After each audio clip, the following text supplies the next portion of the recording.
Hii ni Mkupa TV. Hakikisha unakuwa mtu wa kwanza kabisa kupata taarifa mbalimbali za kitaifa, kimataifa, burudani na michezo kwa kuwa mtu wa kwanza kusubscribe, kucomment, kushare pamoja na kulike Mkupa TV kwenye ukurasa wa YouTube.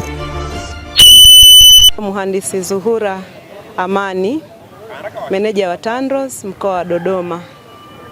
Tuko hapa katika eneo hili la Chako ni Chako ambalo ni sehemu ya barabara ielekeayo Singida toka Dar es Salaam. Ni sehemu ya barabara ya eneo la CBE Bungeni Chako ni Chako. Imepata changamoto asubuhi hii kutokana na eneo la ambalo kuna miundombinu ya maji taka ya DUWASA kupata changamoto na kukolapse, na hivyo kusababisha shimo kutokea katikati ya barabara.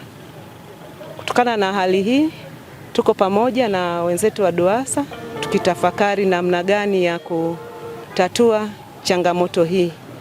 Kwa hiyo tunajipanga kwa ajili ya kuanza matengenezo.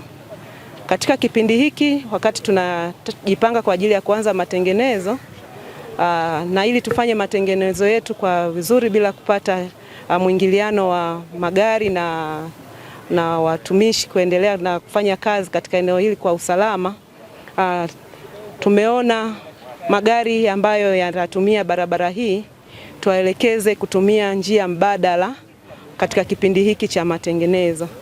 Kwa malori ambayo yamekuwa yakitumia njia hii yanayotokea Dar es Salaam, tunawashauri kutumia barabara ya Ring Road ambayo ni barabara ya mzunguko wa nje wa jiji la Dodoma ili kupunguza msongamano katikati ya jiji. Barabara hii, sehemu hii ya barabara iko katikati kabisa ya mji wetu wa Dodoma. Kwa hiyo kwa kupitisha magari huko, tunaamini tutaenda kupunguza changamoto ya msongamano katika eneo hili. Lakini vile vile kwa magari madogo na watumiaji wengine wanaweza wakatumia barabara mbadala ambazo zipo katika eneo hili la katikati ya mji ili kuepukana na usumbufu ambao unaweza kujitokeza.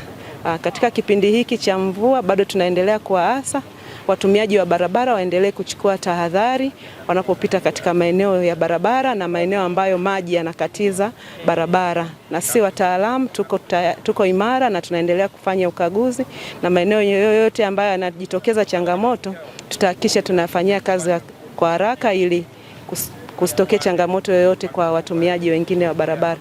Kwa katika kipindi hiki cha matengenezo, tunaomba radhi watumiaji wa barabara hii wavumilie katika kipindi hiki wakati tunatatua changamoto hii kwa kuzingatia hayo tuliyoyasema ya kutumia barabara mbadala kwa ajili ya kuimarisha hali ya usalama katika eneo hili ambalo tunalitaka kutekeleza kazi hiyo kwa sasa. Kazi hii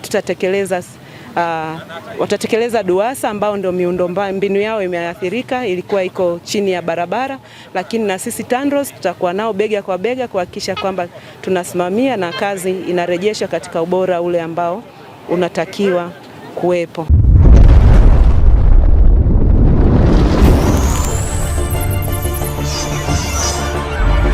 Hii ni Mkupa TV. Hakikisha unakuwa mtu wa kwanza kabisa kupata taarifa mbalimbali za kitaifa, kimataifa, burudani na michezo kwa kuwa mtu wa kwanza kusubscribe, kucomment, kushare pamoja na kulike Mkupa TV kwenye ukurasa wa YouTube.